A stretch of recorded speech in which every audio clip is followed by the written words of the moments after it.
ખાસ કરીને વાત કરીએ તો ગત સપ્તાહે જે IHIPના જે આરોગ્ય કેન્દ્ર ખાતે નોંધાતા આંકડા જોવા જઈએ તો એ મુજબ 21 જેટલા ડેન્ગ્યુના કેસ છે એ કન્ફર્મ કેસ નોંધાયેલા છે. આ ઉપરાંત મેલેરિયા અને ચિકનગુનિયાના 4 કેસ નોંધાયેલા છે.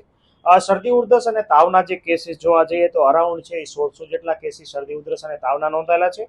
આ ઉપરાંત 349 જેટલા ઝાડા ઉલટી એટલે કે એક્યુટ ડાયરિયલ ડિસીઝના કેસીસ છે એ નોંધાયેલા છે.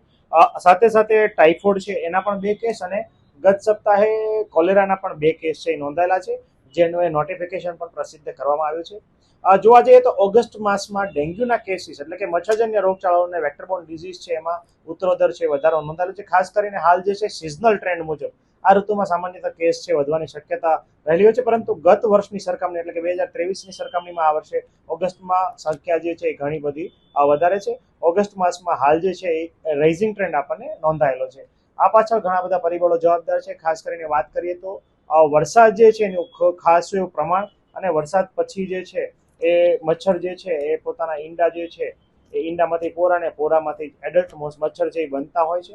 ખાસ કરીને વાત કરીએ તો ડેન્ગ્યુના જે મચ્છર જે છે પોતે ઈંડા મૂકે એ ઈંડી સુષુપ્ત અવસ્થામાં ઘણા સમય સુધી રહેતા હોય છે અને ભેજ મળતા જ એ ઈંડામાંથી પોરા અને એમાંથી એડલ્ટ મચ્છર બનતા હોય છે. તો ખાસ કરીને તકેદારીના ભાગરૂપે અમારું મેલેરિયા શાખા તો કામ કરી રહ્યું છે. હાલ જે છે એક્ટિવ અને પેસિવ સર્વેલન્સ જે આરોગ્ય કેન્દ્રની ટીમો અથવા અમારી મેલેરિયાની ટીમો દ્વારા કામગીરી કરવામાં આવી રહી છે. ઘરે ઘરે જઈને પોરાનાશક કામગીરીમાં એમએલઓ અને એબેટ દવાની છાંટવાની કામગીરી પણ કરવામાં આવી રહી છે. સાથે સાથે પેરાડોમેસ્ટિક અને ઇન્ટ્રાડોમેસ્ટિક ફોગિંગની કામગીરી છે એ પણ કરવામાં આવી રહી છે. સાથે સાથે એડલ્ટ જે મોસ્કિટોની ડેન્સિટી જ્યાં વધારે જણાય ત્યાં આપણે સ્ટ્રીટ ફોગિંગ પણ કરવામાં આવે છે અને ખાસ કરીને એવા વિસ્તારોમાં જ્યાં ડેન્સિટી વધારે જણાય ત્યાં ટીમવર્ક દ્વારા ખાસ કરીને દંડની કાર્યવાહી કરવી. આ ઉપરાંત કન્સ્ટ્રક્શન સાઇટ ઉપર જ્યાં વર્કરો કામ કરે છે ત્યાં પણ જો મચ્છરોનો ઉપદ્રવ વધારે જણાય તો એને પણ દંડ અને સીલની કાર્યવાહી છે અમારે મેલેરિયા ડિપાર્ટમેન્ટ દ્વારા કરવામાં આવે છે. આમ છતાં લોક જાગૃતિમાં હજી ઘણો અભાવ જોવા મળે છે. ખાસ કરીને લોકોએ અઠવાડિયામાં એક વખત ડ્રાય દિવસ છે ઉજવવો જોઈએ.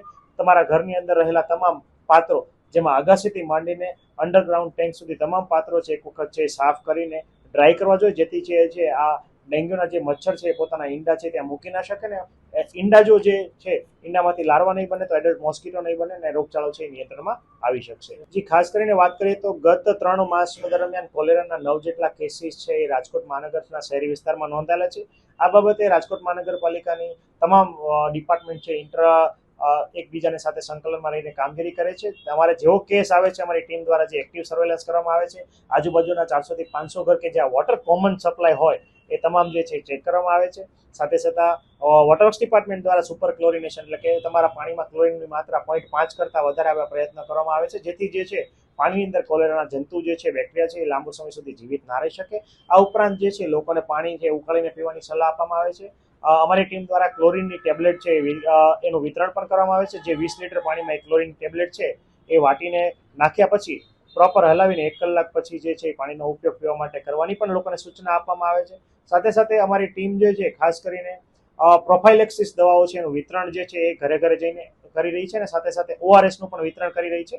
જેના કારણે કોલેરાના કારણે કોઈ પણ કેસ મૃત્યુ જે છે રાજકોટ મહાનગર વિસ્તારમાં નોંધાયેલું નથી. એક સારી વાત કહી શકાય, પરંતુ હા આ બાબતે સતર્કતા છે એ ખૂબ જ જરૂરી છે અને લોક જાગૃતિ પણ જરૂરી છે અને લોકોને સ્વચ્છતાનો અભિગમ કહેવાય અને બહારની વસ્તુઓ છે લોકો આરોગતા બનતા એના માટે પણ લોકોને માહિતગાર કરવામાં આવે. હાલ જે છે સિઝનલ ફ્લૂ જે છે વાયરલ ઇન્ફેક્શનનું પ્રમાણ છે કોમ્યુનિટીમાં ઘણું બધું જોવા મળે છે. પ્રાઇવેટ પ્રેક્ટિશનર, જનરલ પ્રેક્ટિશનર ને ત્યાંથી પણ અમને તાવના કેસીસ છે એનું ફોલોઅપ જે મળતો હોય છે.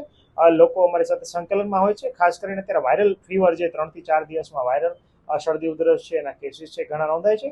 હાલ જે છે સિઝનલ ફ્લૂ પણ ઘણા બધા જે છે નોંધાતા હોય છે. પ્રાઇવેટ હોસ્પિટલ નોટિફિકેશન કરે છે ત્યાં પણ એ મુજબ અમારી ટીમ છે કાર્યવાહી કરી છે. હાલ કોવિડના કોઈ એક્ટિવ કેસ છે રાજકોટ મહાનગરપાલિકામાં નથી, પરંતુ સિઝનલ ફ્લૂના ઘણા બધા કેસીસ છે એ આવતા હોય છે. એ અનુસાર જે છે અમારી ટીમ દ્વારા એ અંગે કાર્યવાહી કરવામાં આવતી હોય છે. પરંતુ હા અત્યારે સિઝનલ ફ્લૂ એટલે કે વાયરલ ઇન્ફેક્શનનું પ્રમાણ પણ ઘણું બધું છે સિઝનને કારણે જોવા મળી રહ્યું છે.